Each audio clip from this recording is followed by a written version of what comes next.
एक कामपेल नामक नगर था, जिस नगर में एक यज्ञदत्र नाम के ब्राह्मण रहा करते थे। ये जो ब्राह्मण थे ये बड़े ही महाराज गुणवान थे, तीनों काल की संध्या करने वाले भगवान महादेव के परम भक्त थे।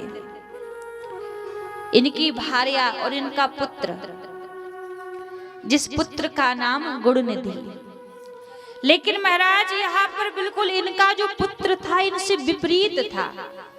अब यज्ञदत्र तो महाराज तीनों काल संध्या करते, भगवान का भजन पूजन अर्चन करते, लेकिन यज्ञदत्र इनके बिल्कुल ही विपरीत। अब इसमें महाराज इनका जो बालक धीरे धीरे बड़ा हुआ तो बालक बिगड़ता गया। अब जब बालक बिगड़ता गया तो इसमें जब बड़ा हुआ बालक तो पिताजी तो महाराज दिन भर के लिए निकल जाते पूजा पाठ करने के लिए। अब घर में केवल गुणनिधि रहता और गुणनिधि की माता जी रहती। गुणनिधि कोई भी काम करता महाराज, कोई भी अपराध करे, अब माता जी को तो पता लग जाए, लेकिन ये यज्ञदत्र जी से छिपाती, बताती नहीं कि आज पुत्र ने क्या किया। अब धीरे धीरे ये तो दुष्ट प्रवृत्ति का हो गया महाराज, संगति में पड़कर जुआ खेलने लगा। घर में जो भी सोना चांदी जो भी मिलता ले जाता, जाकर जुआ खेल लेता उसमें।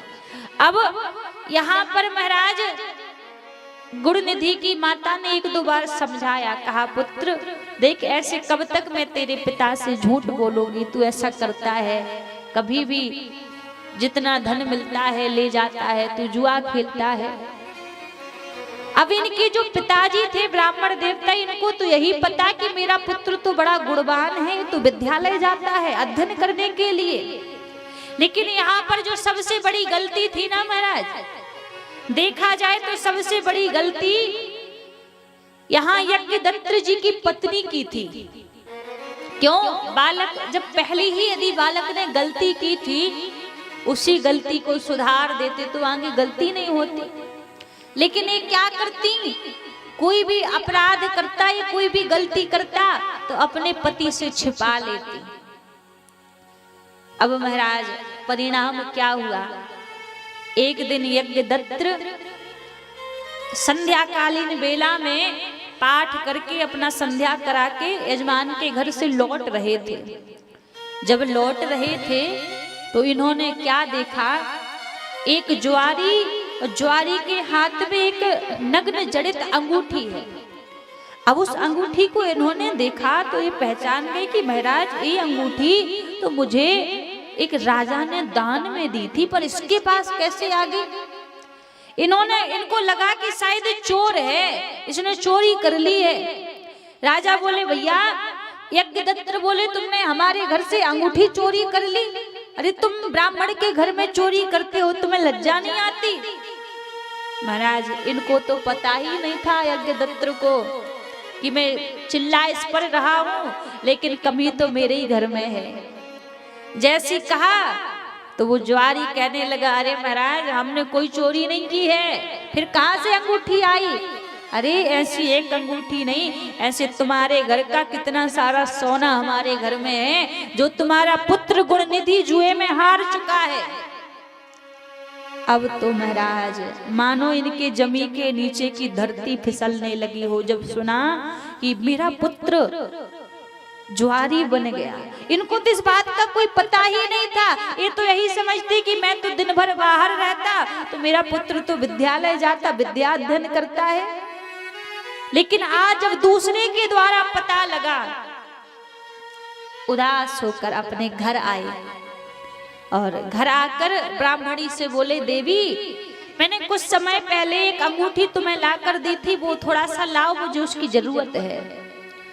ब्राह्मणी बोली कि महाराज अभी क्या जरूरत है, बाद में लाकर दे दूंगी।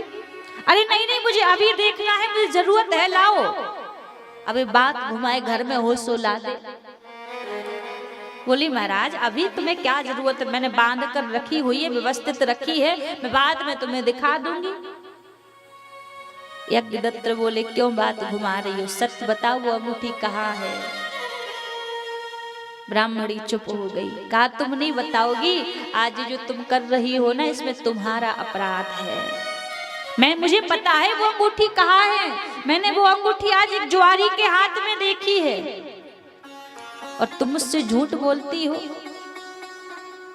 अब तो महाराज यहाँ पर एक कथा से बड़ी सीख मिलती है। हमारी माताएं करती है ना कि बालक थोड़ी सी गलती करे से उसको दबा देती है, पता ना चले। ये बहुत बड़ी आप गलती करते हो।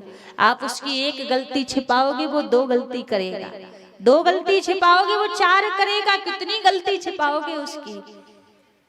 होता है ना, माताओं की आदत होती है, यदि बेटे ने कोई गलती कर दी तो कह देती है बेटा आज तो कर दी, आगे से मत करना, तेरे पिता को पता चला तो बड़ा चिल्लाएंगे, बड़ा गुस्सा करेंगे। अब उस बालक को तो आदत बन जाती है कि पिता तक तो बात ही नहीं पहुंच पाती, करते जाओ क्या लगता है। आपको पता है एक बालक का प्रथम गुरु उसकी माँ होती है। माँ चाहे तो बालक को भक्त बना दे और माँ चाहे तो बालक को चोर डाकू लुटेरा बना दे। एक बालक को कैसे संस्कार देना है बचपन में तो उसका दायित्व एक माँ का होता है, क्योंकि बालक जब जन्म लेता है तो एक कोरे कागज की तरह होता है, वो अच्छा बुरा कुछ भी नहीं जानता। जो आप सिखाओगे, जो आप बताओगे वैसा वो सीखते जाएगा। तो बालक का प्रथम गुरु तो उसकी माँ है, और जब माँ का ज्यादा लाड़ प्रेम हो जाता है ना तो उसी ज्यादा लाड़ प्रेम से वो संतान बिगड़ जाती है। हम ये नहीं कहते बच्चों को लाड़ प्रेम मत करो, लाड़ प्रेम करो, लेकिन सारा प्रेम प्रकट मत करो। कुछ प्रेम हृदय में भी तो छिपा कर रखो उनके लिए। हम क्या करते हैं, सारा प्रेम प्रकट कर देते हैं तो बच्चे बिगड़ जाते हैं। फिर बाद में होता क्या है, फिर हम ही बाबाओं के पास डोलते हैं, महाराज हमारा बेटा बात नहीं मानता, बेटी बात नहीं मानती। इसमें गलती किसकी, बेटे की है या फिर आपकी है? गलती हमारी है। प्रेम उनसे करो, लेकिन जिस जगह पर क्रोध दिखाना पड़े तो क्रोध भी दिखाओ उनको, जिस जगह पर डांट लगाना पड़े तो डांट भी दिखाओ उनको, और जिस जगह पर प्रेम दिखाना पड़े तो वहां प्रेम भी दिखाओ उनको। आज क्या हुआ, यहाँ पर यज्ञदत्त ऋषि आए। अब इनको लगा कि महाराज मैंने तो अपने जीवन में कोई ऐसा अपराध नहीं किया, ऐसा कोई पाप नहीं किया कि जिस पाप के फल से मुझे ऐसी दुष्ट वृत्ति वाली संतान मिली है। यदि समय रहते मैं संभला नहीं तो ये तो मुझे नरक ले जाएगा। तत्क्षण महाराज इन्होंने जल लिया हाथ में और संकल्प कर लिया कि आज से मैं इस पुत्र का त्याग करता हूँ, मैं इसका पिता नहीं, मैं इसका पुत्र नहीं। त्याग कर दिया तुरंत संकल्प लेके, और जब त्याग कर दिया तो संबंध टूट गया, क्योंकि बुरी संतान स्वर्ग में बैठे पितरों को भी नरक ले जाती है, और एक अच्छी संतान जन्म ले लेना तो जो नरक में बैठे हमारे पूर्वज जो पितर है ना उनको भी स्वर्ग पहुंचा देती है। इनको लगा ये संतान बुरी है, और यदि इसको मैंने अपना कर रखा, इस गलती को नहीं सुधारा तो महाराज मैं तो नरक जाऊंगा ही, मेरी जो 7 पीढ़ियां हैं इसके कारण वो भी नरक जाएंगी। यज्ञदत्त ने महाराज तुरंत ही अपने पुत्र का त्याग कर दिया। अब पुत्र का त्याग किया महाराज, पत्नी हाथ जोड़ने लगी, महाराज मुझे क्षमा कर दो, मेरी गलती हो गई। यदि पहली बार जब ये जुआ खेलने के लिए बैठा था मैं उसी क्षण आपको बता देती तो गलती यहाँ तक बढ़ती ही नहीं।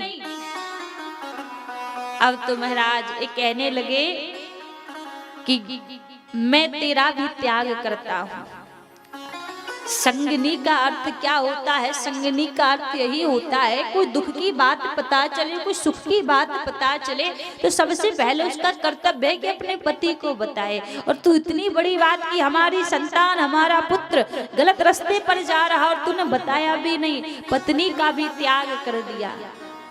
अब तो महाराज क्या हुआ, गुण निधि अब तो दर दर भटकने लगा। कई दिन हो गए भूख प्यास के कारण भोजन नहीं, पिता ने त्याग कर दिया है, कोई है नहीं, अब जगह जगह भटक रहा है। अब महाराज एक दिन सायंकाल की बेला हुई, बड़ी भूख लगी गुरुनिधि को।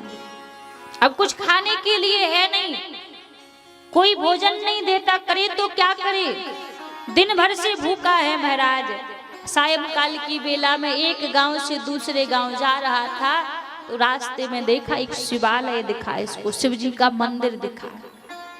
अब उसी दिन संयोग बस शिवरात्रि का दिन था, तो मंदिर में देखा कि